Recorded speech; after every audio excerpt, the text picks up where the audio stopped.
Okay, welcome to part two, involving creating graphs that represent a multi-step problem. Okay, now just in case if you forgot, hopefully you didn't from the first video, is that you always have a start and you always have a finish. Okay, and everything in between tells you all the different top or all the different projects that need to be graphed and shown visually. All right, so the very first thing we need to do is we need to create a start. Okay, and I'm going to do that right here. This is my start. I'm just going to go ST. Now, excuse me. Notice that as we start graphing, we, the prerequisite will always be pointing to whatever task we're dealing with. So when we decide to graph A, okay, when we decide to graph A, it's always going to be, or not always, but it's always going to be pointing, or whatever's going to be pointing to A will be based upon the prerequisite. In this case, the prerequisite was none, so that means that is basically meaning that the start will be pointing to A.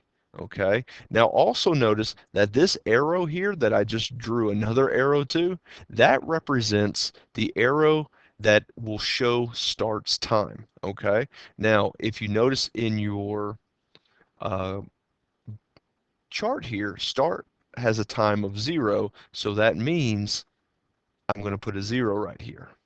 Okay, let's keep going. The next thing we need to do is now we need to graph B.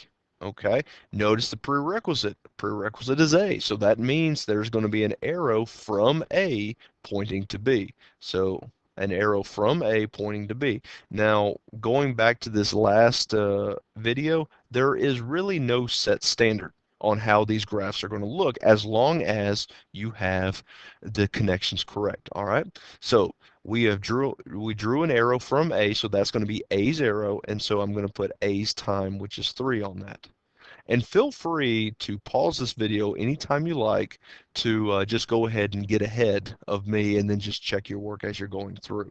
All right, next thing we got to do, we got to graph C here. Now notice the prerequisite is B, so that means from B I'm going to draw an arrow pointing to C.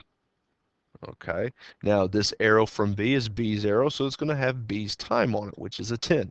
All right, moving on. Now it's time to graph D.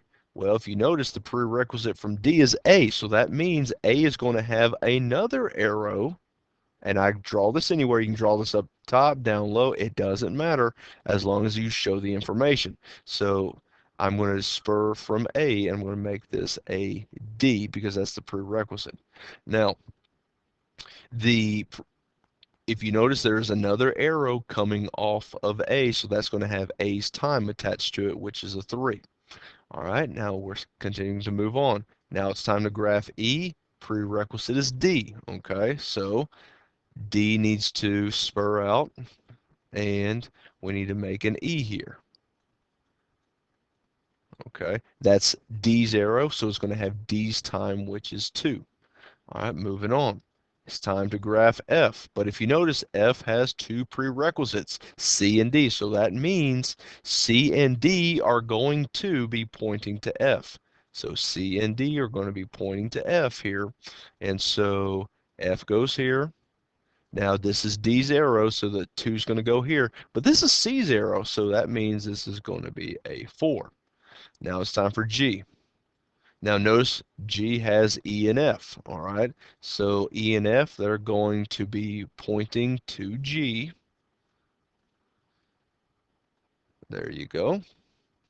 And that is a G that's very ugly G, but it's a G, so I'm going to do this again. So this is a G. This is E's arrow, which is 5, and F also has a 5 too. Okay.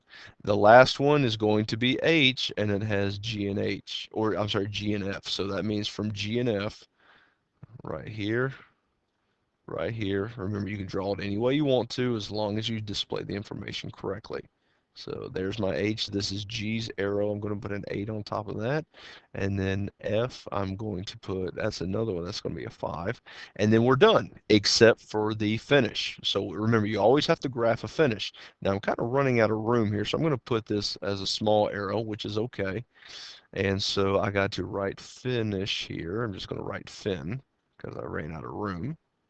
And since that's H is arrow, there's the 3. So all my information is displayed, and you would follow the arrows to show all that information and how you move throughout the graph. If you have any questions, let me know. Other than that, hope you understood it.